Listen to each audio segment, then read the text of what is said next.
Perfect streaming. I see you live. So I think you are out there and we're good to go. I'm going to hand it over to you and have a good class, and I'll see you after your talk. Thanks, Katie. Well,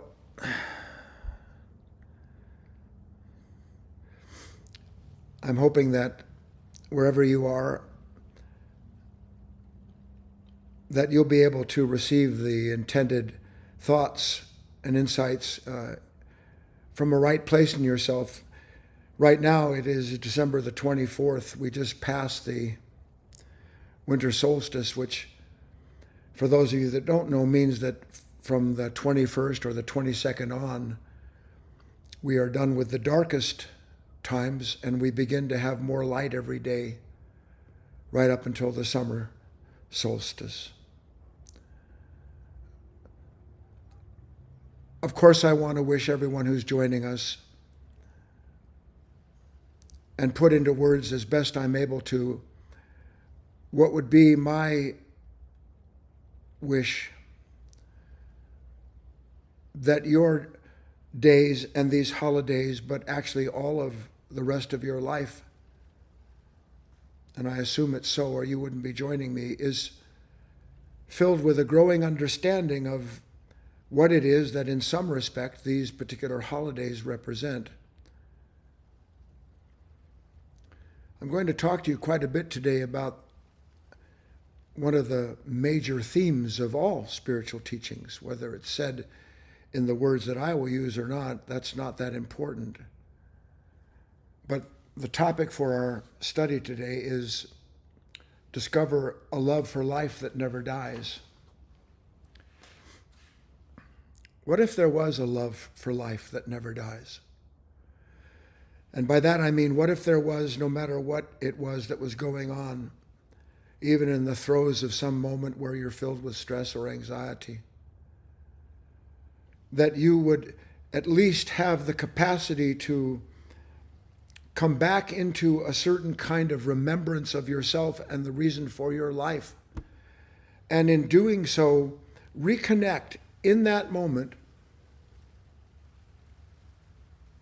with something that was already living within you, that for that relationship, you entered into an understanding that transcended whatever the momentary pain or anxiety was by connecting you to a life in which all things serve for the good, including the states in ourselves, the experience of ourselves that we don't want in those moments. So I want to launch a little bit here into the material I intend to give. I don't know how much you joined us, how much of the time you joined us over the last week or two, but this time of the year we give a series of talks, in this instance what we call our December Wow, our Weekend of Wisdom. And the theme of those talks was to be in the world but not of it.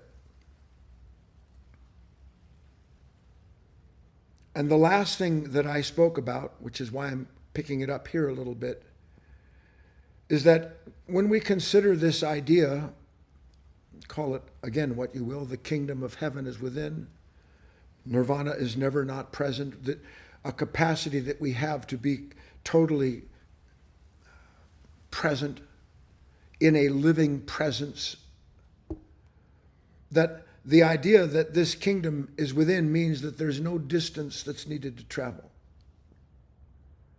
There's no time that it takes to enter into the kingdom that we are already within and that is within us. So there's no needed time or place to go beyond right where I am within what I am right now.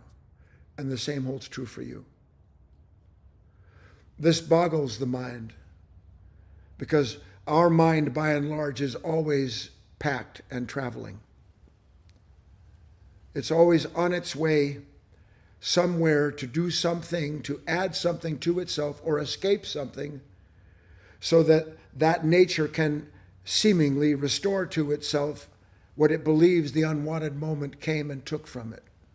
Our work is to discover that the divine doesn't make mistakes, that there is no incident, nothing that takes place in our life that doesn't serve the greater good in us, waiting for that moment to help us transcend whatever we brought forward into that moment with us that stands as a form of resistance to the revelation given in that moment. So with this idea as a background, let me start and bring you into some thoughts. We're going to go up and down, meaning we're going to go into some big picture ideas that will come down, and we'll marry this together so that we can have a message on this the day before.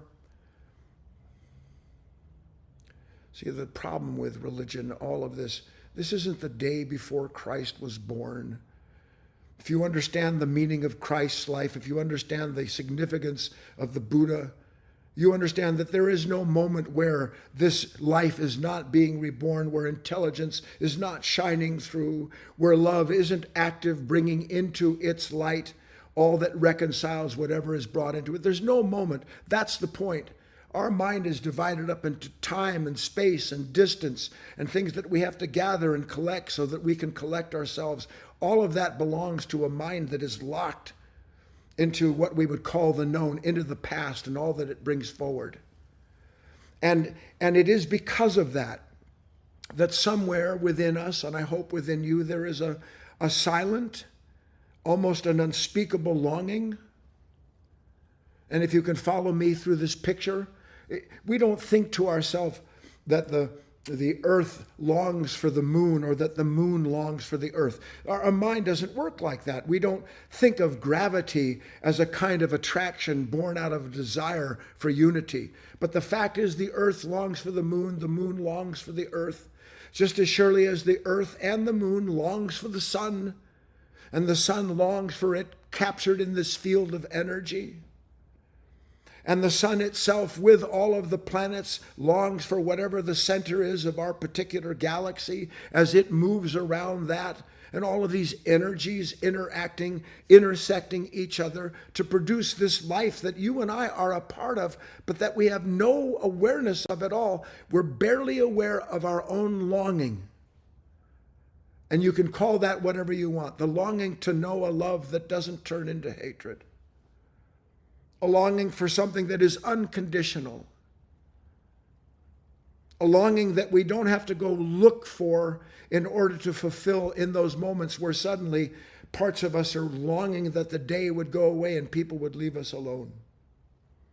So there is this cosmic scheme of love, divine love, that exists, if you can follow this, between the vine and the branch. The earth is a branch of the sun. The sun is a branch of those celestial forces that gave rise to it. And there's this great cosmic scale in creation. And within every last part of every atom in all creatures, as Whitman said, the central longing of every atom is to return to its divine source. There is no end to this longing. And we don't know really what to do with it. We know the outcome of answering that longing by seeking in the world the things that this present nature tells us can answer that longing. But a great part of our work, and a terrible part, meaning very painful, is the gradual realization that what we long for, we can't give ourselves. That we can create kingdom after kingdom in our own image, which all kingdoms that we create are.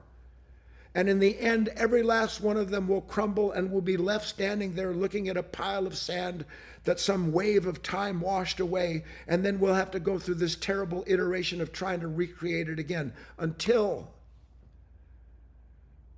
by the grace of some unnameable divine life, it dawns on us that what we are actually longing for, but don't recognize it yet, is that we long to give ourselves to something greater than ourselves. And if it's greater than ourselves, then as St. Paul said, our hopes are not in things seen. Our hopes rest in something that though we cannot see it with our eyes, we feel the tug of it within our heart.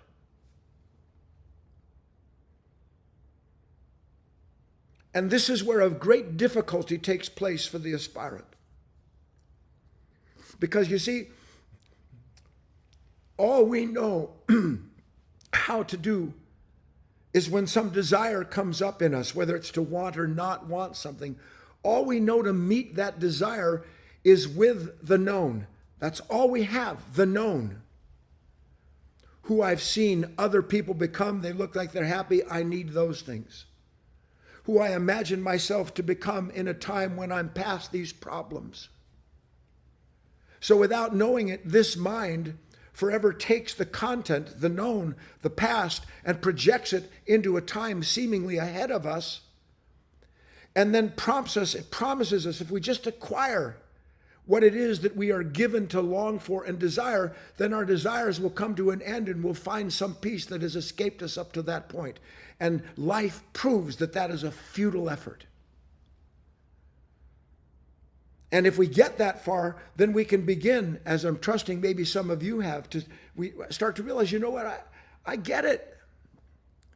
Everything in me wants to find someone to blame or something to run after, something to give myself. And I see through the futility of that, but I'm terrified. I am afraid to just give myself over to this understanding that holds nothing in it other than a revelation of how futile all of the other actions have been up to that point. So there is a fear that we have, and I don't know if you've reached this point yet, of giving ourselves to something that can't be known, something clearly greater than us. And the fear of giving ourselves into a moment where, rather than looking to ourselves for guidance, we understand that if there is guidance, it's going to come to us from within us, that in that moment there's two reasons why we are so uncomfortable in that. One I just described. And I cannot tell you over the years how many men and women I have spoken with who, without knowing it, walk away from a well of truth. And they walk away from it because they're afraid to need something that they can't protect themselves from or that they can't produce from themselves for themselves.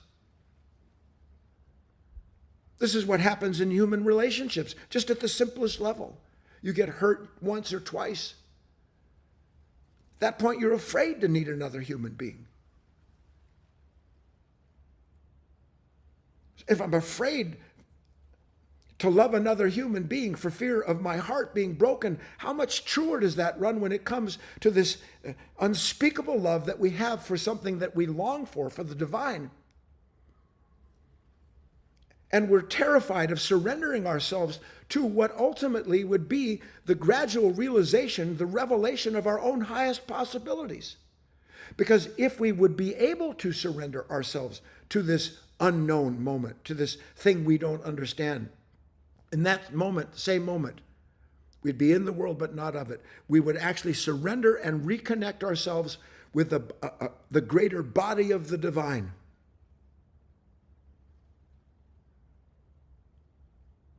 And in that reconnection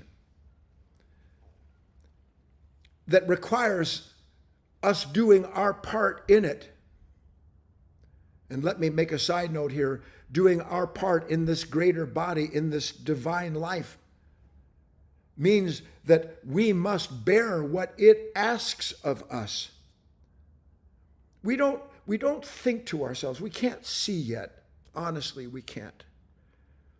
Every unwanted moment that comes along is because something has come from out of what is timeless, something requiring that what is unfinished in this consciousness, that it's touched, and that instead of us trying to finish this business, to recognize we are being given an insight into this consciousness that has come forward brought with it from the past.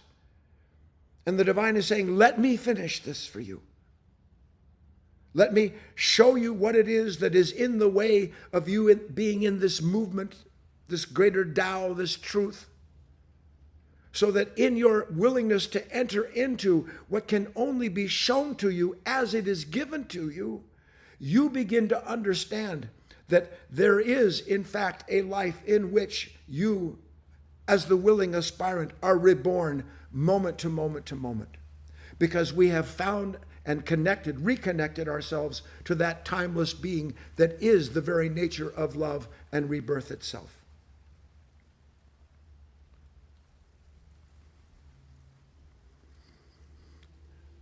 Try and see this with me. Again, we haven't eyes yet to see, but we can with our minds and a certain order of awareness recognize that something is always reaching down. Something is always reaching down from above. Always. Everything from above reaching down, and at the same time within us, from down below reaching up. Just like the sun reaches down to a single flower. As unthinkable as that relationship is, that is the truth. And that single flower, though it does not know what it does, its nature is to reach up for the light of that sun. And somewhere between these two totally different orders of being, there's a relationship. They connect. The flower can't directly connect with the sun, it'd be poof, it'd be gone.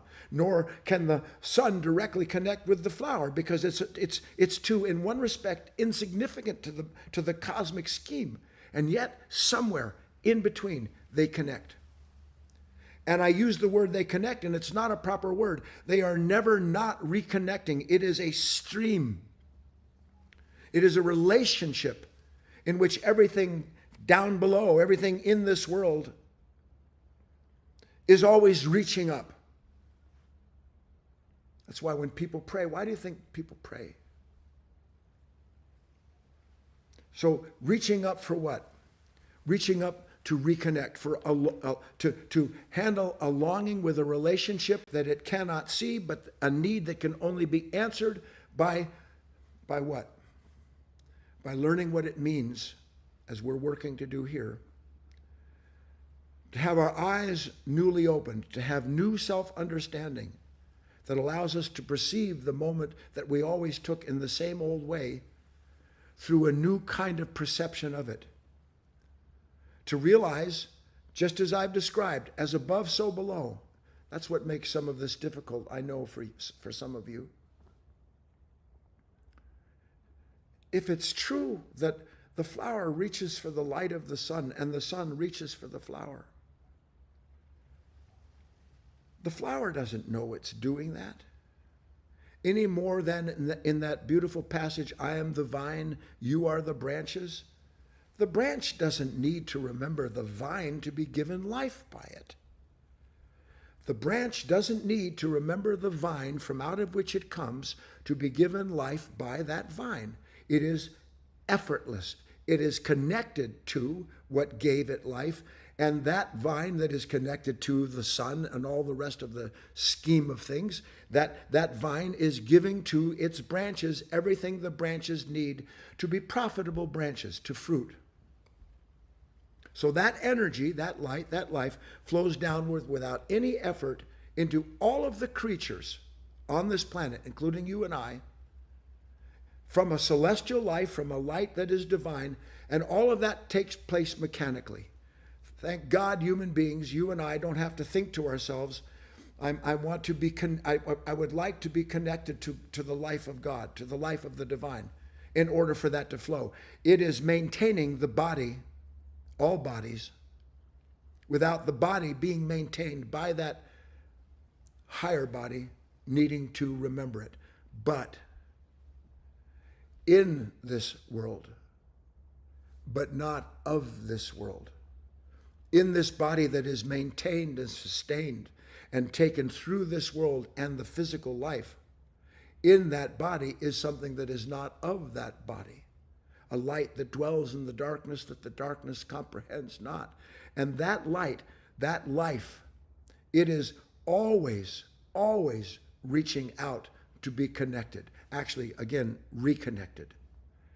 And it is doing so because it is looking for a way to enter into a world where, though I am in this world and doing the things that I do in this world, if I have a business, I have a wife, a husband, a family, I have my responsibilities, that even as I'm doing all of these things in this world, the proof that there is something not of this world is that it doesn't matter what I do. It always comes to an end. I suffer the loss, the fading of it.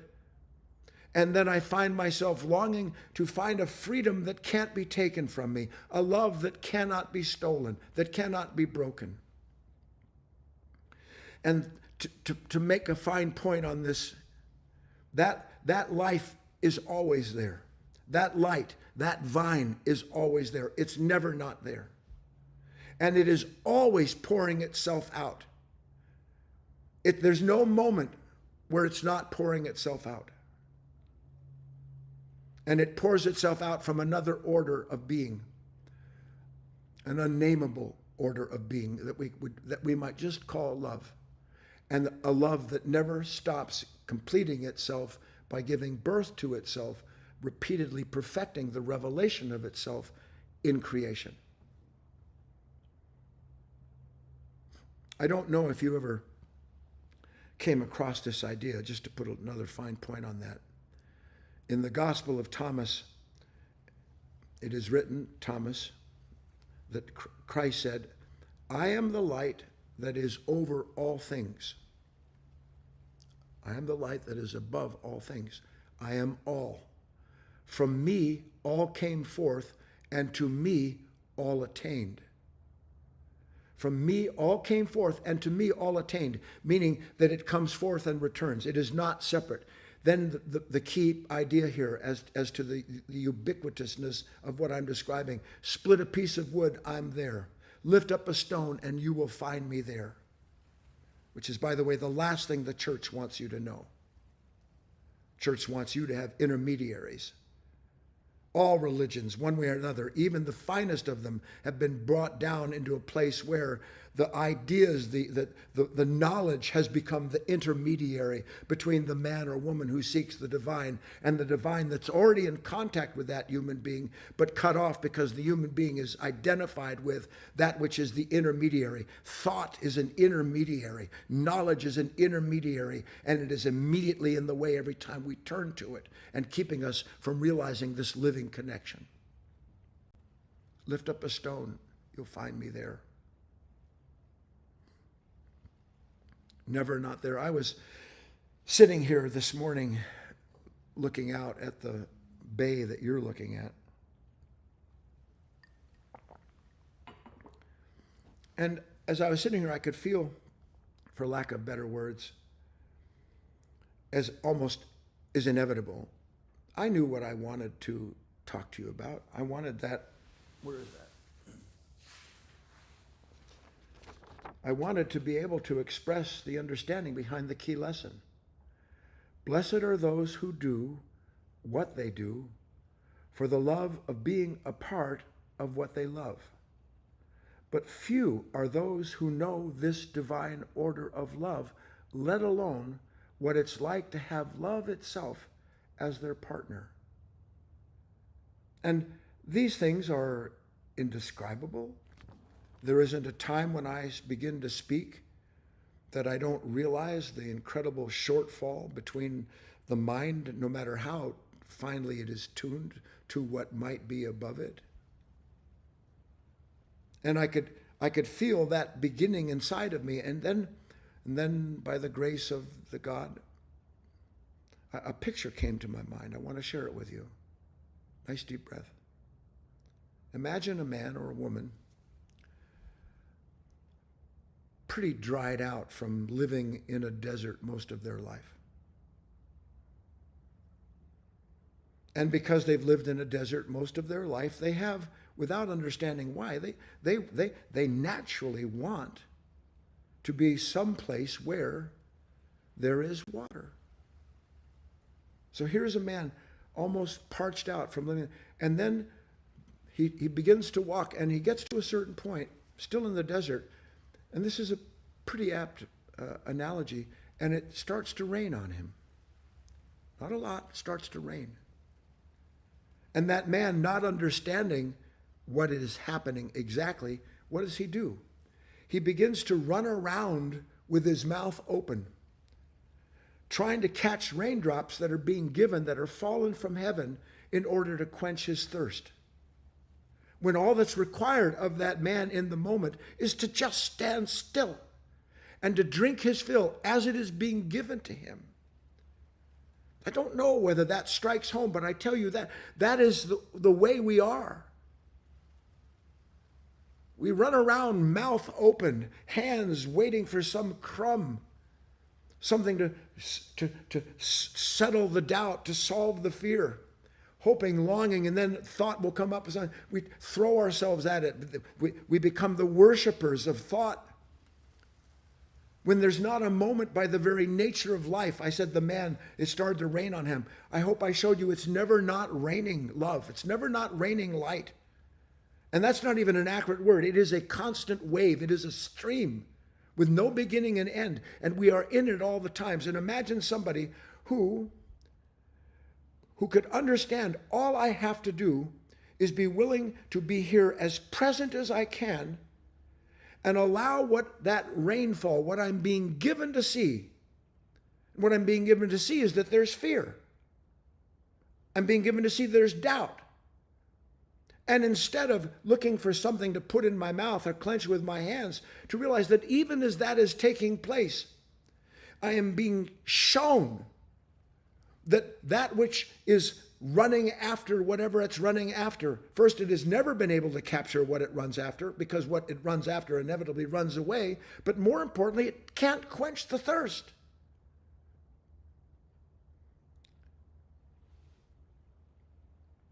That's the human condition.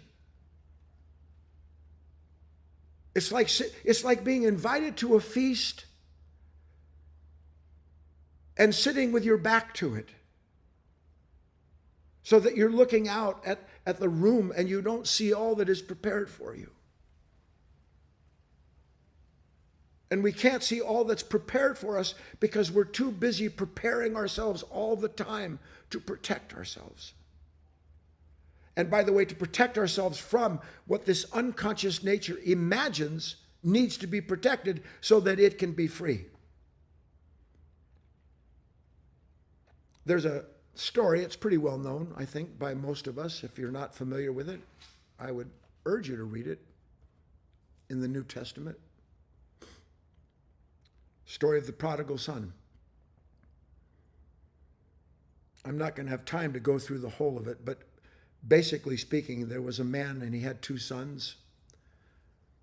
And the youngest of them said to his father, more or less, please give me a portion of the goods that are supposed to be mine, and I have some plans. And so the father, the good father, doing exactly what the son would will him to do, gives his son his portion. And the story goes that after many days, he's out there wandering around, and he took this journey, what's called into a far country. The idea of a far country in the Aramaic responds to a kingdom that is disconnected from the kingdom and that is not, that is at a great distance from the kingdom of his fathers. And he goes out there and he spends all of his time and energy and he squanders what he's been given. We squander the energy that we're given instead of using it properly to be connected to the source of the giver. Because we always are connecting ourselves to what we believe we need to have in our hands to be safe and secure. And so after a certain amount of time, things went really bad, and what they call a famine came across the country he was in. And starving, he joined himself, it says he joined himself to a citizen of that land. It means that he joined himself literally to a level of that consciousness in order, hoping that citizen, that consciousness would provide for him at least the food that the pigs had, that the swine had, because he began to wish, I wish I had just the food the swine has. Because it goes on to say there was a great part of him that what were the words? That was hollow. And he couldn't fill himself. And then here comes the important part relative to what we're talking about. And then it says, and when he came to himself, he said, how many hired servants of my father's have bread enough to spare, and yet I perish with hunger? This is the key part. And when he came to himself, when he remembered himself,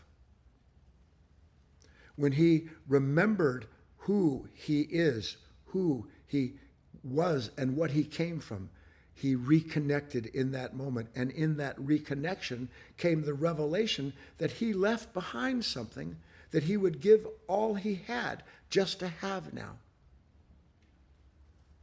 So he didn't just remember that he had come from his father's home, but in the remembrance of it, he could still feel his connection to it. In his remembrance of it, he could still feel his connection to it.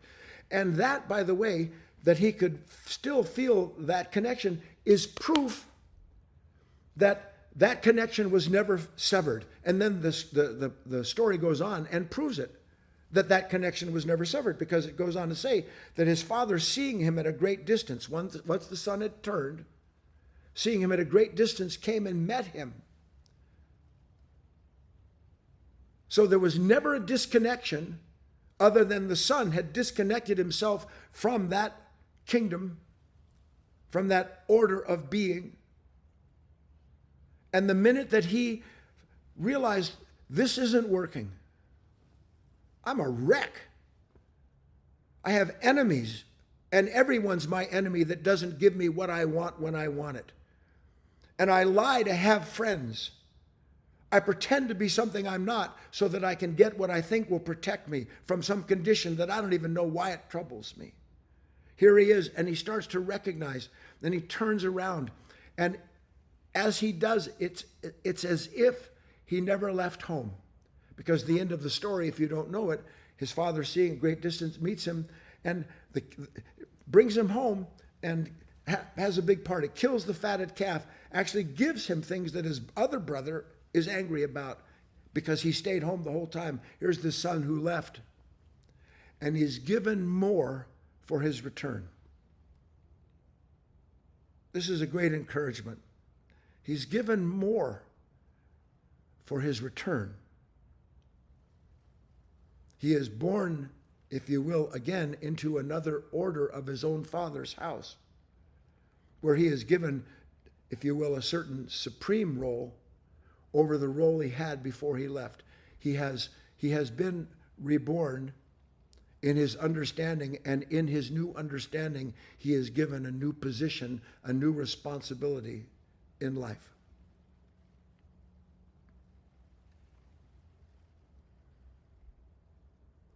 Now, I fail miserably here because what am I going to say? I'm telling you, this is a true story. Was he not running around in that far country with his mouth open, hoping just to catch enough in order to sustain his dream that he might create for himself a kingdom there, and yet he was starving, dying of thirst, dying of hunger? And the moment that he remembered himself, the moment he remembered his connection to his father and his father's home, the split second that happened, what happened? Suddenly he could stand still, meaning that everything that he was needed was started being given to him, and then it turns out that it was indeed given to him. So let me move along with this talk. How are you and I to reconnect? I think I'm going to talk next Sunday in great depth about this. We live from a level of consciousness whose identity is absolutely a derivative of desire. And though we do not see it, and again, I will go into this, desire by its nature is distance. by its very nature, desire is distance and separation.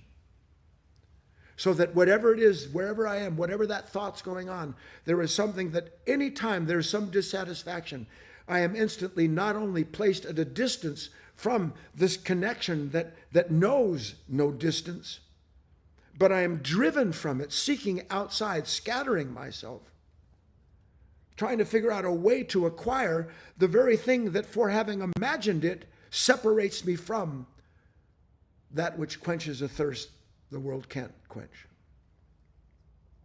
How do we reconnect? Some years ago, and I don't remember when it was exactly, I told a story that I'm going to kind of reinvent for you. You probably wouldn't remember it. It was about a reporter who, wanting not just for his work, but as a man, we'll say a woman who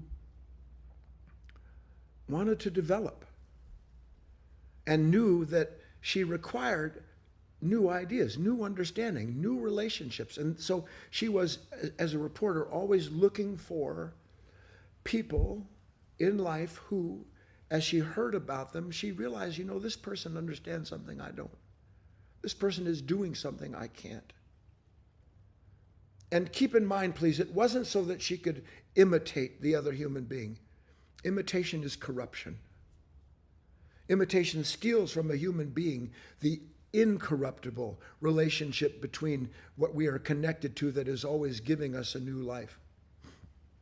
Nevertheless, she heard about somebody who, in that part of the world, part of the United States, we'll say, was known as Willie the One-Handed. Willie the One-Handed. He was known as a good Samaritan, someone who was always there, willing to sacrifice something of himself for the sake of others. Gosh, I wish I were. We make the mind, this mind, it's a trap. It wants to make something big, unreachable. It wants to make something so important, and it does that so it can not only feel important, but see for itself, well, that's important. How will I ever go through life like someone like that, sacrificing themselves for the sake of others? What if you knew that you were created to sacrifice yourself for the sake of that man who, standing in line at the supermarket, makes that off-colored comment? And that rather than turning on him inwardly, God forbid outwardly, to use the idea of loving my enemy so I can see that man has stirred in me some kind of anger. But I can, of myself, recognize that that anger always leads to actions that lead nowhere other than to problems. And I can give that up. Instead of connecting myself to what anger wants to connect me to, I can choose to be connected to something that wants to show me what this anger is about and where it's come from. So I can give myself up. I can sacrifice myself. This is what Christ's life represents. And it's meant to be an individual experience moment to moment, in order that through that understanding we can be connected with that which allows us and gives us the authority to do so. So Willie the One-Handed, never too busy. So finally he gets there and he starts talking to Willie, and he watches Willie, and he realizes why he got that name is because Willie only uses, he's a handyman, he only uses one hand all the time. No matter what, it just uses one hand. And finally, the porter can see he's quite adept with the one hand, meaning with single attention, with what he's doing and for what he's doing. And he says to him, well, how did you come to be called what you're called? And why do you have this unusual practice? And Willie says to him, I discovered a long time ago that when I was left to myself, I got into nothing but trouble. He said, that old saying, idle hands at the devil's workshop? He said, I realized that I never knew why it was that inevitably I was about to fall down. And I was about to fall down because I was never present in the moments to those thoughts and feelings that were telling me to go do something or get something for the sake of what ostensibly was supposed to make me happy. So one day, he said, and it didn't happen all at once, none of this does, I decided, as best I could, that I was going to use only one hand to the best of my ability, and the other hand I would always keep in God's hand no matter what I was doing. Now, don't make this a fairy tale. In other words, I would use one hand, my attention, for what was required of me to do. But at the same time, I would always have one hand, I would always have a part of my attention in the present moment, aware of whatever was being revealed into me and through me by the work that I was doing, perhaps with people or just hammering away at something. So that when I was prompted, as I always am, as all of us are, to do what turned out to be, or would turn out to be, some unsuspected self-punishing act born out of running after what I hoped would save me, he said, instead, again, as best I could, it was a practice, and I'm still working at it. I worked to remember that I could only hold one hand at a time. And that in that remembrance, it was my responsibility to decide in whose hands I want my life to be. I realized that my life had been in my own hands, and that as a result of the work of my own hands and this mind that moves them, all I had was a life that came and left. He goes on, as I made that connection within myself, there were times when I realized, I want to keep the hand of the divine in my hand, meaning I want to be connected. I want to remember my connection. That's what that means. God's hand in mine, my hand in God's. I want to be able to remember my connection with the divine. With, what does that mean? With this awareness that I am given of myself in that moment for myself, in order to see where it is that this mind, these emotions, these thoughts are about to run me off, because without seeing it, I put my hand in the hand of this unconscious nature. And I learned, he said, gradually, even though it was difficult, more times than I can tell you, I didn't know what was going to happen if I kept my hand, if I kept my awareness in the present moment, watching what was pushing and pulling on me instead of running towards the hand of what was doing the pulling or the pushing. I would stay there long enough, and I would see whatever the residual doubt or fear it was, it would vanish. And it would vanish in the light of being given eyes to see, because I stayed in that place where what is pouring down meets what is reaching up. I stayed in that place, and I would be given the understanding that whatever it was that was in that disturbance, it was nothing more than a remnant of who and what I had mistaken myself to be up to that moment before. I tell you that when we feel fear and anger and all those things, if we were able in that moment, instead of letting that consciousness that produces that fear through imagination, instead of letting it, directing us to put our hand in the hand of imagination, of that unconscious desire, if we could stay there long enough in that place that is in the world but not of it, we would begin to recognize without any doubt whatsoever that whatever had come to stir that moment had come not to create a pain or a problem, but to free us from a consciousness that was a prisoner of the content of itself, that we would never know was a prisoner of the content itself unless by the grace of God something hadn't streamed down. It's our job to reach up. Not reach up like, oh, I want to reach up. To reach up means, and this is basically coming to the exercise part of this talk. With one hand I do, with the other hand I am. I know I have family, friends, responsibilities. I have things that need to be done. I have preparations that need to be made.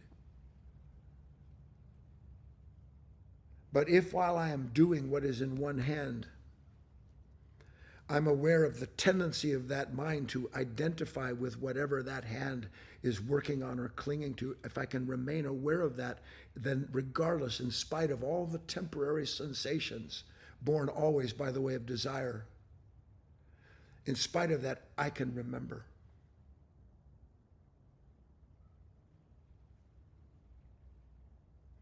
It is my attention. Let me try this from a slightly different angle. What do you do in any given moment? Quite literally, what is it that any of us do in any given moment? And God willing, one day you'll see, we do what we are given to remember to do. You're with somebody, they say something cruel. You are given to remember how you are to treat them and what and why they shouldn't be that way. You are given that memory. You're given to remember what to do. And because we do not know that we can be reconnected to something that remembers itself as being capable of using that moment, we never recognize that we are remanded over to what I call a memory eye, to a host, to a legion of different parts of ourselves that always have a memory connected to whatever the moment is. And when that part of ourselves is stirred, the memory comes and we follow that memory like a dog would follow a bone. And what I'm talking to you about here now is that we have the right to remember what it is that we know we need to remember. And when I say remember, I'm not talking about thoughts. I'm not, what would Jesus do if this happened? That's not what I'm talking about. I have the right to remember that there is an unending stream from above and an unending wish in myself. It's never not there. I have the right to remember and to enter into that place that is not in this world, that is in this world but not of it. How? Why? Because the only distance between us and that divine life is because we've forgotten. What have we forgotten? We've forgotten there's no distance. If life is as I've described, and again, you have to see this. I could do this till the cows, I will do this till the cows come home, meaning till I drop this body. There is no moment that love isn't acting on what it's created, the will of heaven on the will of earth in scale, and that in that act of love upon what it has created, acting upon what it's created to bring that creation into a new life so that it can reveal the love that acted on it and then take its part in that grand movement of something that is endlessly outpouring and inpouring at the same time and unendingly, timelessly. And I hate to use this word. Revealing and proving its perfection, of which we are a part and meant to be a part consciously. Try to see this. Again, I'll go into this more deeply on Sunday. Try to see the next time something starts to bother you. In that split second, you'll see that there is a distance between what's bothering you and the you that's bothered by it. Whether that disturbance is something that you want and have to have, you've got to go, I've got to do, or that disturbance is something you can't stand. The split second that resistance or that desire appears, and the resistance and desire are synonymous, the moment that happens, there's distance. The moment there's distance, there's separation that belongs to imagination. And in the imaginary separation, there is suffering, because now we long naturally to be whole. And so that consciousness then begins to seek, as did the prodigal son, a way to make himself whole in that far country. And you can't make yourself whole in that far country, but your journey through it can prove to yourself that there is something in you that is already holy.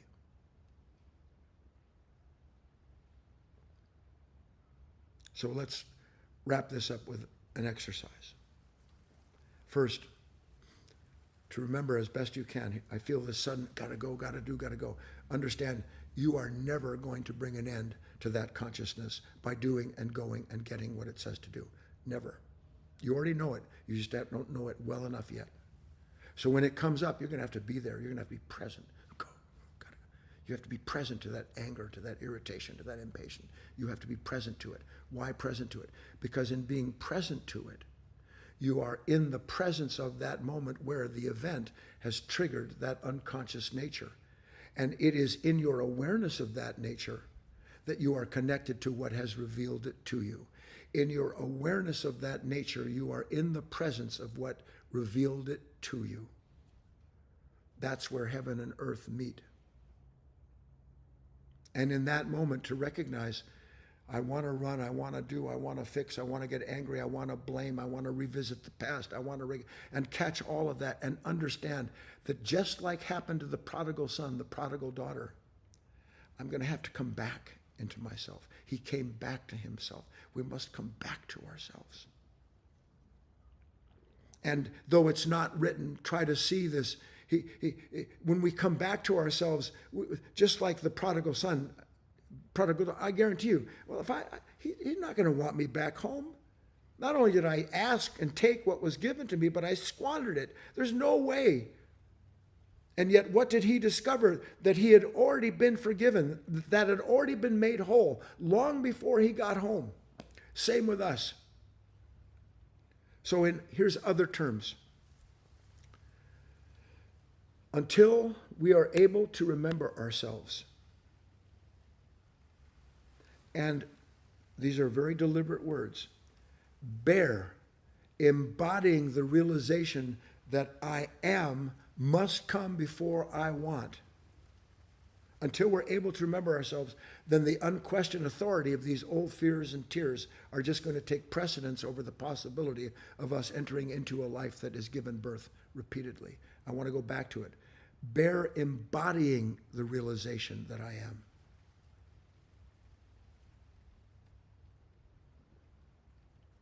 In that passage, I am the vine and you are the branches, and unless you abide in me, that it will not bear fruit. Do you know that in the Aramaic meaning of that idea, it will not bear fruit, means that that branch has to endure what it is given to go through by the vine, so that in that translation, in that intersection of their lives, it can give fruit to the next branch, so that vine becomes branch, branch acts as vine. And in that connection, there is the will of the vine all the way through the branch and into all that branches out of that. But because it's whole, it's all perfect. It is a holy relationship. I am, I must remember, I must reconnect. I am. I'm here. I'm absolutely in agony. So many things are talking to me, telling me what I've got to do, telling me this is never going to work out. I must be willing to return home, return to that place where what is coming down meets what wants to come up. And no matter what, stay there until it bears fruit. And it will bear fruit. And the fruit that it will bear will be the revelation given to you that you are not the one who is sitting there going, you'll see beyond the shadow of a doubt that you had been mistakenly placing your hand in the hand of something that was misleading you. Thought can only mislead you. Even the things that I'm saying. This is the problem with teachings. You mustn't believe me. You mustn't think to yourself, you must take what I'm saying and take it into the garden of this moment. Let yourself be the witness to what I've described. And if you do that, then you wouldn't need me to describe it anymore, because you would begin to participate in understanding. I must remember myself. Because if I can do that, I don't have to run around with my mouth open, hoping to catch some crumbs. Because if I'm present enough, I am at the feast. I am where I am being given a life that never stops becoming new. Because I am made new. And in the newness, in the rebirth of this nature, the whole of that line is made new. And then the will of heaven is in fact done on the earth. The earth is reborn. It is being reborn all the time. You can see nature. Why am I not part of what is being reborn?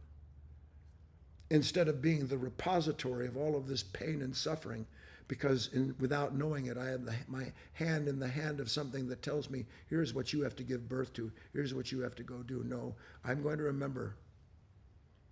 I want my life to be in the hands of what, again, I don't even know what it is. You can't.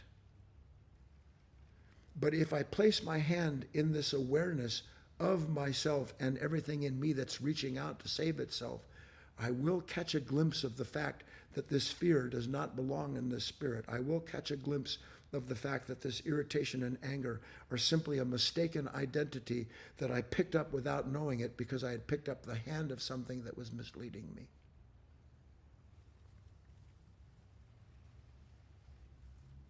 You do this, and there will come to you an unquestioned authority that will take precedence over all that is old and painful,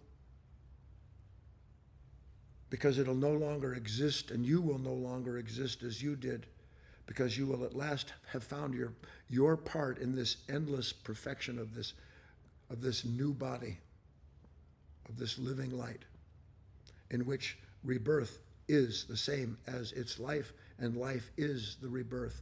Enter into that, into this place where they meet, remember yourself, and then let the rest be done. I think that's probably good enough, Kate. That's, as far as I know, that's 1:30, and so I've been at it for 55 minutes. All right, Guy. Thank you so much. All right, everyone. Now would be a good time to stretch a little, take just a moment to stand up and refresh a drink or something. I'm going to give a few announcements in the meantime before we jump into our Q&A discussion with Guy. Okay, so first of all, I just want to make a quick note, just a little webmaster note here. I've been getting a lot of reports about difficulty getting into the GoToWebinar app. I think that they are in the midst of rolling out a bunch of changes, and they are moving from having had GoToWebinar and GoToMeeting and all of these separate apps to just now they have an all-in-one app called GoTo. So if you're having difficulty with the app, you can reach out to me. We'll do our best to try and get you sorted out so that you're able to tune in on GoToWebinar per the usual. You can email me at support@guyfinley.org. I already have a couple people I'm trying to work on with that, so just bear with me while I figure out what's going on their end. And just a reminder that we are multicasting out to Facebook and YouTube regularly now. So if you ever have trouble with GoToWebinar, you can just go to our Facebook or YouTube channel, just guyfinley.org/Facebook, guyfinley.org/YouTube, takes you right to the homepage of our Facebook or YouTube channel. And that might be a better way if you're having difficulties, just in the short term until we sort it out. All right. The other thing I wanted to mention is that, as you can see, Guy is in Florida now. He'll be there for the next couple of weeks, and we are going to continue on with our class schedule per the usual. He took a few days off last week, but we are back to our usual schedule. So you'll be able to continue to tune in on Sundays at 9:30 a.m. Pacific, Wednesdays at 6 p.m. Pacific, and Fridays we have our student talks at 7 p.m. Pacific. And then he'll be back on Insight Timer this coming Saturday as well at 8 a.m. So we're back in the saddle with our usual schedule. And again, if you have any questions, just reach out to us on our website or go to our the event section on our webpage. And then coming up, a very special event for those of you who are in Florida or in the Southeast and want to make the trip to Florida. Guy is going to be speaking at the Daytona Beach Regional Library on January 7th. That's Sunday, January 7th. And it's going to be just rolled into our usual schedule with the live streaming. So he will be live and in person at the library at, I guess that'll be 12:30 p.m. Eastern time for those of you out there on the East Coast. But again, we are going to be broadcasting him from the library there per the usual, just at the same time as you tuned in for today. So if you would like to join us there in Florida, you can do that. Would love to see any and all who want to come to that. And again, there's more information about that on our website. If you have any questions, please do not reach out to the library directly. Please just reach out to us at the foundation. You can go to guyfinley.org/Daytona to get all of the details, or again, just go to our contact page and let us know if you have any questions. Did I forget anything, Guy, related to that? Yeah, you're asking me? I think it's all good, Katie. Okay. So now is the time, folks, to join in for the Q&A. You can raise your hand and go to webinar. You can send a note or comment in the chat area on Facebook or YouTube. I cycle around and try to pick those up as I can. I do have one question that was left over, Guy, from last Sunday from Raju. So I'm going to go ahead and send that to you in your message area. Okay. And I'll read that just to kick things off while we wait for hands. Unless you have something else before I do that. All right. So here is a question. Again, this is from our from last Sunday. That was our final session in our Weekend of Wisdom. Raju says, I see it clearly that very few of us will ever experience true enlightenment, although there are flashes of it in momentary revelations, as you describe. It would seem to me that our level of consciousness is developed essentially from a young age, even though one realized at an early age that there was more to life than to walk a path that you were told to follow, no questions asked. That conflict in what am I to be or do in life versus what is calling within me has gone on for decades. How do I address how people who have created businesses and added so much value to the world remain conscious? Well, that was a heck of a transition he made, wasn't it? How do I address how people who have created businesses and added so much value to the world remain conscious? Well, Raju, there's a couple issues here. The first one is it's not your job to make sure that people remain conscious. That would be hell on earth.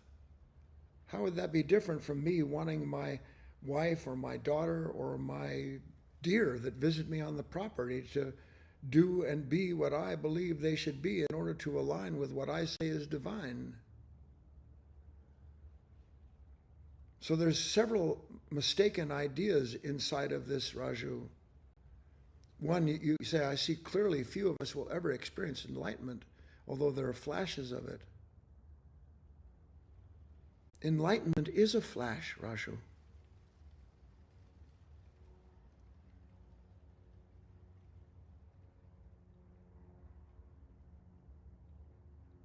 It is a moment in which a light that was already there, unendingly touching what has been created to be touched unendingly. It's the moment where we are, call it what you will, thirsty enough or dissatisfied enough to realize that wherever it is that I am and what I'm doing with my life, it's not answering what it is that my heart of hearts longs for. That momentary understanding is enlightenment.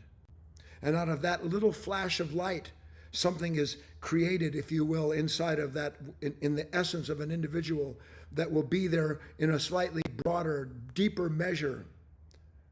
So that instead of the way it is now in the world where a shock comes and it's pushed aside because it doesn't belong in what we've seen the way the world should be, each of these shocks begins to help us not try to escape the moment where life seems to be putting itself against us, but rather it puts in us the willingness to stand there with greater determination so that we might see what it is inside of us that believes God can make a mistake in our life.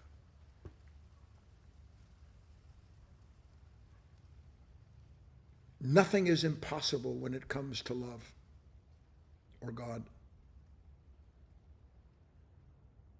A person just has to go through that. There's so many times you have to see, Raju, and everybody that's even interested in what I'm saying at this point. How could such a miserable, wretched creature like myself, which is just what the prodigal son thought, by the way, ever have a place in my Father's home. But because the gravity between the Father and the Son, the connection that can't be broken, but denied as it is by the man or woman who puts their hand in this world in order to extract some identity, that connection can be strengthened and strengthened and strengthened and strengthened until it's with less and less effort on our part to be so present to the moment as to catch ourselves starting to open our mouth and run around and hope to catch a raindrop when it's never not pouring down, meaning when I am never not being shown what is required for the continuation of the perfection of this nature. I think that's enough of that.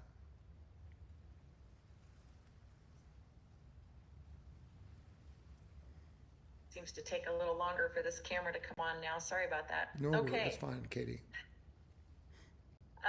Let's see. No hands up at the moment. So, folks, we have probably about 20 minutes. We'll go to 11 a.m. Pacific, 2 p.m. Eastern. Trying to remember to translate it to Eastern now that you're there, Guy. All right. I'm going to send this note that came over from Roy in the meantime, and I'll read that to the group. Roy says, life is really challenging for those who seek, as in the people who attend these meetings. I find it hard to feel positive or compassion toward those who don't care at all about spirituality. I'm surrounded by this. It's engulfing. Strong medicine to me, please, Dr. Guy.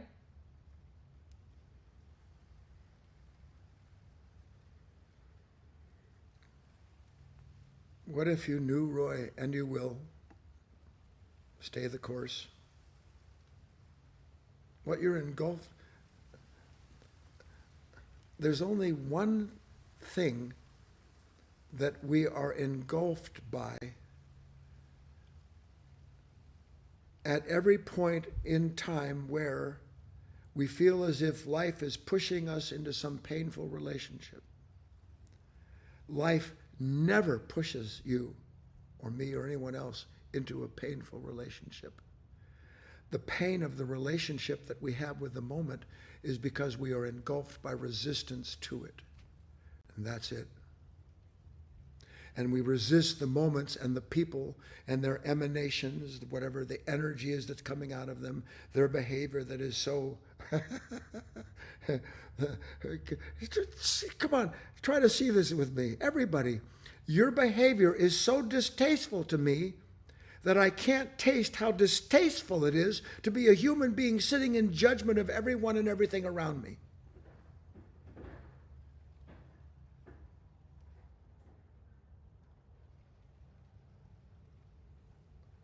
Sweet God, a life without resistance to the moment. Because instead of agreeing with whatever it is that's identified with and trying to change the moment so that we can remain in control of it, we recognize that the very effort to control the moment is one and the same as separating ourselves from the change that would come over us in that moment if we stayed in that place, if we stayed aware of what I am instead of identified with what I want, mindful of what I am instead of captured by what I don't want. That's it. That's I'm using the word, that's the place, but it's not a place. There's no distance to it. You're already there. We are already there. That's all for that, Kate. All right, Mary has raised her hand, so I'm going to unmute her.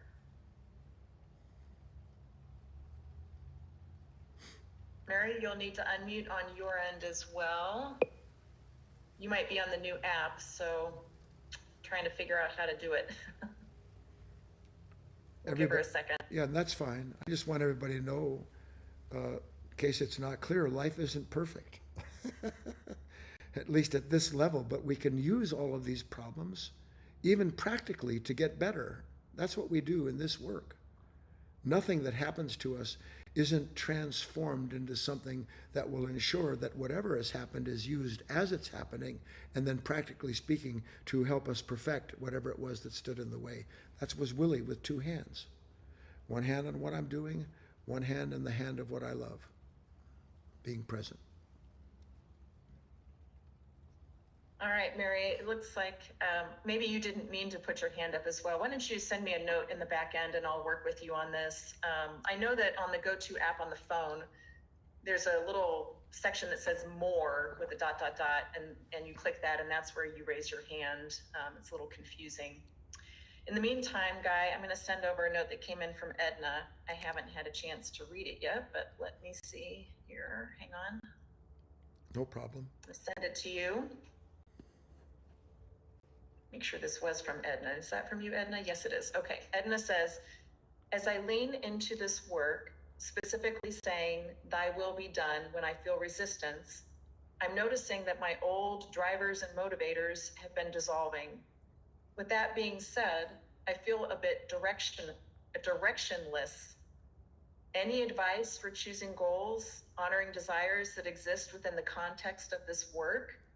To not live in resistance, where does desire live and move us? I love the question, Edna, because it's evidential that you are beginning, as you have described, to notice the old drivers, the old triggers, the motivators, to notice that as they dissolve, I'm not sure who I am. And the reason I'm not sure who I am is because God help us, because I rely on my reactions to tell me the reality I'm in and what course I have to take. But understood properly, this life is a movement, and you and I are a part of this movement. And you'll just have to do this. This is just part of the work, Edna. You're going to have to sit there and just watch yourself scream that you don't have anything to do or nothing important. And notice how hungry, remember I told a mouth open, running around. I'm so hungry for a distraction. I'm so hungry to sink my mental teeth into some meal that this world has promised will fill me, or that is starting to look not so good, rancid, I need to toss it. I'm so hungry for an identity.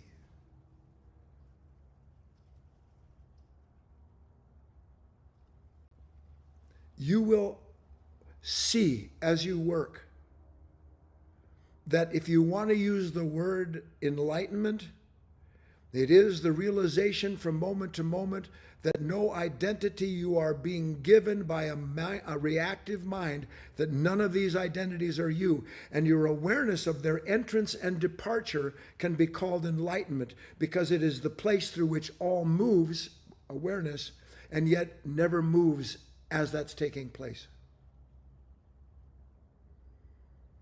And that's bliss. And it has its place. There are times when you must do. But the more you're able to sustain that attention and remain with what you call being directionless, you'll understand that there is something that has directed you into that place. And it will not leave you dry. It will not leave you without an understanding. Stay there until a new understanding is revealed. The more you are willing to stay in that doubt, in that despair, in that fear, in that dark night, the more you're willing to stay there, the more the light that is revealing to you that consciousness that's so sure it has to have some kind of direction, it'll start showing you that's not Edna. This is the real deal, Edna. I'm glad for you. On we go, Kate. All right, we have 15 minutes left. We have Mary's hand up again. I think she logged off and back on. Let's give it a try. All right. Mary, are you there? There she is. Yes, I got it. You can hear me, right? Yeah, crystal clear, actually. Okay. Good to see you. Hi.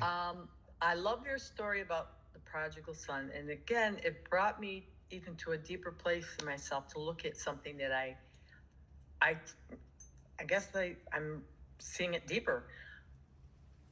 Being the way I was raised in a religious upbringing, I took myself out of the so-called kingdom and got used to being away from it, that I'm at the point where I feel like God has kicked me out. So it feels very difficult right now to like ease my way back because there's some resistance. I'm very aware of the resistance, but it's like, oh my God, I've done this and I'm blaming source, which is part of me. So I see the division here and I'm like, I want to remedy this because I know God would not throw me out, but I took myself out. Well, you can say that I took myself out, but the fact is that something that was just resisting, for instance, a quick example, when I was growing up, my older brother, God bless his soul, he was, he was just big and fat. He was just a big fat kid. I realize that's not correct, but that's what it is, and I wish people would grow up. He wasn't food handicapped, food challenged. He was a big fat kid. And I looked at my older brother and I thought to myself, you know what? No matter what happens to me, I'm not going to look like him. Now, you would think that that was me willing not to look like someone that I thought shouldn't look like that, and why we have these ideas. We're all conditioned. But I never had that thought. It was just a mind working in the opposites. And resisting one thing says it's choosing another. Resistance cannot choose. When we act from resistance, the choice is made for us. This is critical. I'll go into that more deeply next week too. Anytime we resist something, a choice is being made for us because we're passive to something we don't see going on. So in this instance, without knowing it, Mary was resistant to the world of whatever her family and everybody was. So I'm not going to have anything to do with that. I'm going to be a hippie. I'm going to do whatever I'm going to do, but I'm not going to be that. I'm not going to be like them. So then I become conditioned that way. Person becomes conditioned, identified. Conditioning and identification are virtually synonymous. So now I find myself in a place where something in me, a natural part, I assume, or you wouldn't bring it up, wants to understand a little bit more about this world that I abandoned because I thought there was nothing in it for me, or I feared it, which is most likely the case. I didn't want anything to do with it. So Mary, don't, how do I say this? Let's not, or I shall say, let's agree just to recognize where and when something is pushing on us or pulling us. And just stay there observing it long enough to understand, to see, synonymous with understanding, to see something about that nature that is pulling or pushing. Nothing more than that. Not try to overcome it, not try to control it, not justify it, not think to myself, well, I did this, so I'm going to do that. None of that. Let the healing, which is inseparable from the integration required, do and take its natural course. And then you will have to go through endless iterations, and they are, of saying, all right, well, I'm going to go try this, and then you'll do it, and then something will beat you up. It'll say, see, I told you, you shouldn't have done that. See, you shouldn't have gone there. I knew it. And you have to listen to all this and remain, I use the word carefully, faithful to understanding that you are never not being shown what Mary needs to see to finish the unfinished business of what is called Mary's life. Mary's life is not Mary's life. Guy's life is not Guy's life. We are one with an order of consciousness that is intended to be aligned with heaven and that is not. And that as we do our work to create and reconnect so this alignment is intact, the whole of Mary's consciousness, as given to her individually, is then integrated. And as Mary's consciousness is reconnected, reintegrated, meaning I become aware and awake to real life, then choices become done for me.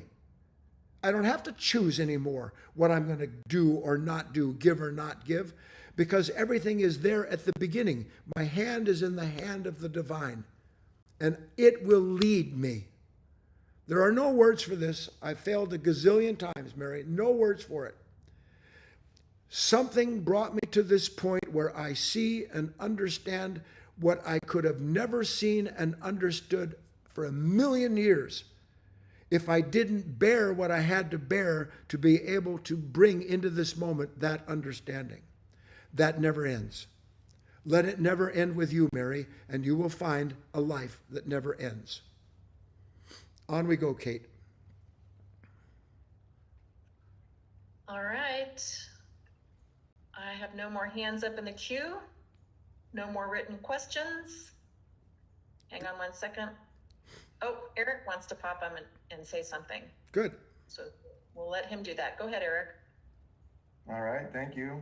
Can you hear me okay? I could. I'd love to see you. All right.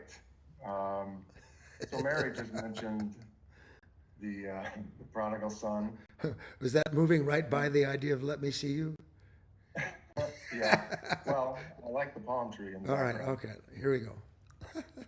Anyway, I have been thinking about the prodigal son past couple weeks, probably because of the WoW weekend. And there's so much in it. You know, I took some notes about it Yes. that I've been thinking of. It's just layers upon layers. Indeed. Where's my cat? And it's a very simple story, and the simpler the better, really.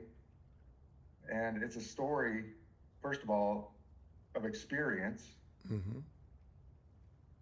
and the leaving home part of it, and you wind up eating husks. That part of it is inevitable. Yes. You know, the story of humanity, Yes. and necessary, and it's actually part of our assignment. Yes.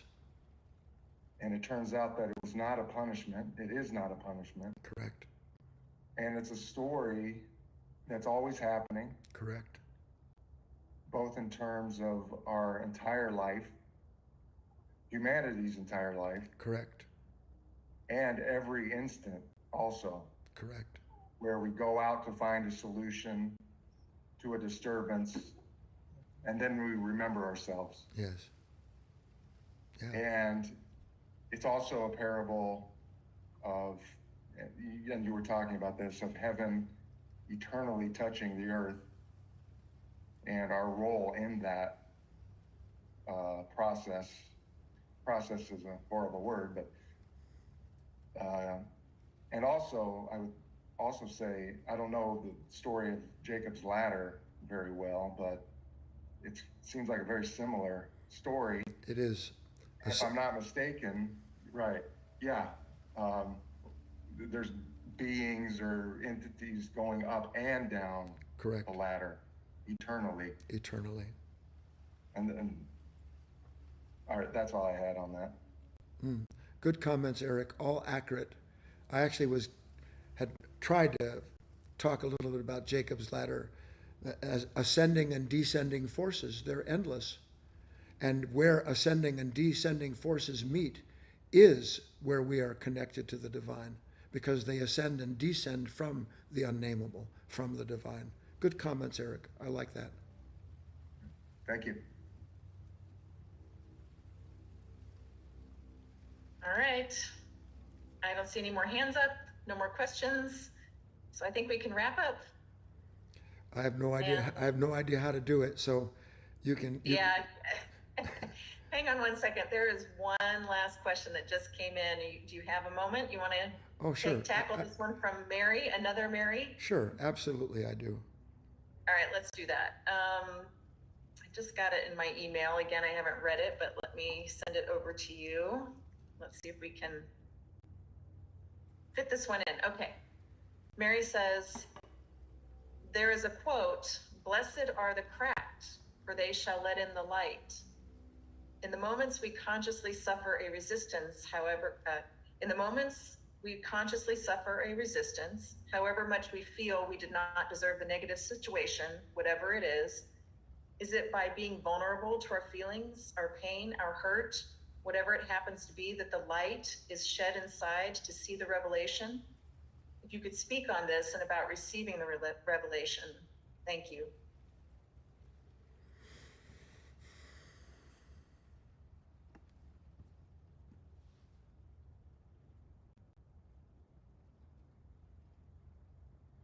How shall I frame this, Mary? Because our language is so conditioned, it's so loaded, spring-loaded conditioning. we're taught at a very early age, and Raju was hinting at this, we're taught that under no circumstances are we to be vulnerable. Because vulnerability implies weakness. It implies an action of something upon us to make a victim of us so that we are vulnerable to being made a victim. And because of that mindset, and a mind that I would add is divided and set against itself and doesn't know so, then we struggle and strain to figure out how to be invulnerable, which is the same as saying we struggle and strain how to harden ourselves so that nothing that is coming down from heaven can reach in and heal the part of us that became identified and conditioned with those mistaken ideas.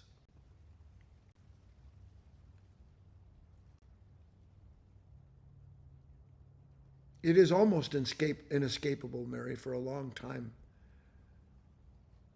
to have this instantaneous sense of distance between myself and the person who says the cruel remark that disturbs me. It's just like that. Because just like that, we identify with the resistance. Just like that.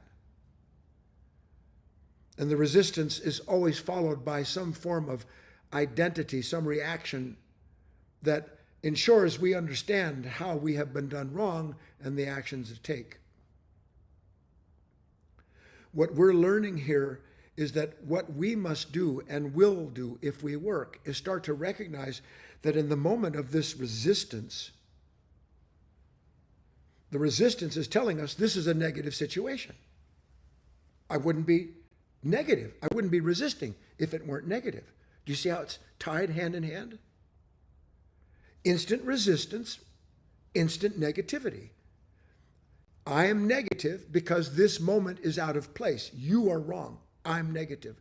I resist. Love thine enemies. How many times shall I turn my cheek? He prepareth a feast in the presence of my enemies.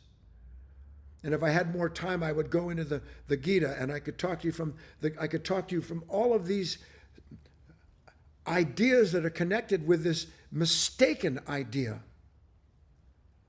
that there is any moment that comes along that is intended through my resistance to it to create an identity that by that identification separates me from the fact that what I'm resisting in that moment is a revelation of some order of my own consciousness.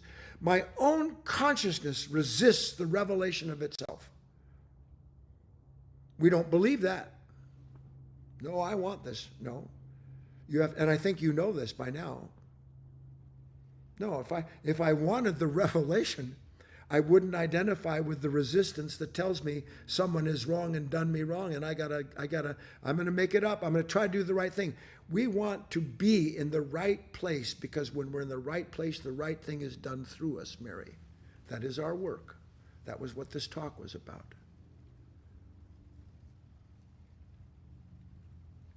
It isn't what the person said or did that hurt us. Was it right what they said or did? No. And they may never know it, and it's not our job, Raju, to make sure they know it. What hurts us in the moment, all said and done,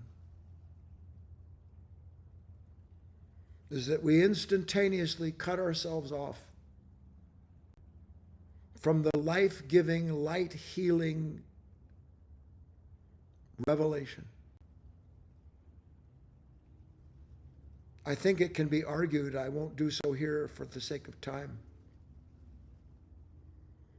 Any moment of real joy in our life, real happiness, is always a moment where the observer and the observed are no longer separate. Where the man, instead of running around with his mouth open, hoping to catch a raindrop, he realizes that he doesn't have to run anywhere, that the divine is constantly giving him what he needs to slake his thirst, to slake the hunger of what is below as it reaches up to the above. It's never not happening. Our work is to see that with greater clarity, Mary, and as best we can to remember ourselves and to reconnect, not with thought, but to recognize that my task is to be with what I am instead of being identified with what I want. What I am. What am I right now? Without judgment, what do I see? What is the nature of this experience? She said this, they did that. What, without thought, with just there. Not calling on anything known to tell me. See, that's what I was saying about how something is remember. Why do I need something to tell me what's happened? I'm there or I'm not. And if I am there, then there means I am in this place where what is reaching up is being touched by what is coming down. And in that unique place that is in the world but not of it, Mary, that's revelation. And revelation in the end is the realization that God, goodness, love, Christ never stops giving birth to itself, and that we have a specific role to play in that process, to use those words. That's it. That's all. All right. Well, two hands have popped up. Should we ask them to come on next time, or do you want to take them? No, look, it's the day before Christmas, and not a creature was stirring, and let's do it. All right. Very good. I'm just going to come on briefly. You're going to have to wait there for a moment, Guy, while I wrap things up. No. We're going to take. I'll do that. Oh, I'm sorry. I misunderstood. All right, very good. We're going to go to Rebecca and then Robert, and then we'll end. And then we will end definitively. Gotcha. Okay, here's Rebecca. Hi, Guy. Merry Christmas to you. Merry Christmas to everybody. Happy holidays. Hi, Rebecca. I actually didn't know you saw my hand was up, so great. Hey, I just wanted to say thank you so much again for this work. I feel like I'm falling off the apple cart all the time. You know, one of those memorizes comes up, and all this discussion is just so helpful. And I just will remain, like I said, in my comfy little crucible. So I just want you to always please know the importance for me, I guess, of what you and your foundation and all the people in your foundation do. So Merry Christmas, thank you, blessings, and see you in the new year. And the same to you, Rebecca. I wish you all things good, and everyone all things good. Okay, Kate. All right, here's Robert to take us home. All right. Greetings, Guy. Hi, Robert. I just wanted you to know that I really did appreciate the picture of the man in the desert. And I do see how it reconciles the title of the talk, which was Love for Life That Never Dies, as well as In This World But Not of It. Yes. Because it is a guide, daily existence, that particular picture, that mental picture. Yes. Where we seemingly have this parallel life of denial as opposed to a life of participation. Correct.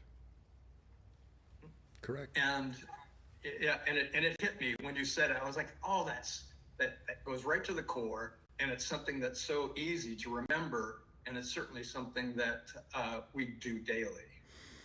When we have a real impression, Robert, like this morning, that was a real impression. And it came from and will forever remain open and yet sealed inside of this being that takes something in the world and makes it otherworldly and allows them to connect. That's what real objective impressions are. So this is good. I'm glad for you. Glad you were able to join us today. And I'll see you, when will I see you? I'll see you again before the new year. All right. Thank you, Robert. And that's it for today. I have a lot of really nice comments that I'll pass on to you after class, Guy. I just want to make a quick note for everyone before we end the broadcast that watch your email. At the end of this week, we have a special email that's going out with a nice message from Guy and about our foundation. So watch for that year-end email if you would, please. And I don't really have anything else. So I think we'll just say goodbye. And Guy, I will end the webinar on my end, and you can go ahead and turn off GoToWebinar on your end too. So And happy holidays to everyone. do I just end the GoToWebinar, or do I do anything with the streaming studio thing? I'm going to end the streaming studio thing. So Okay. you can just say goodbye, and we'll all say goodbye, and I'll turn everything off at once. Okay. Okay. Let it be done. Bye, everybody. Bye.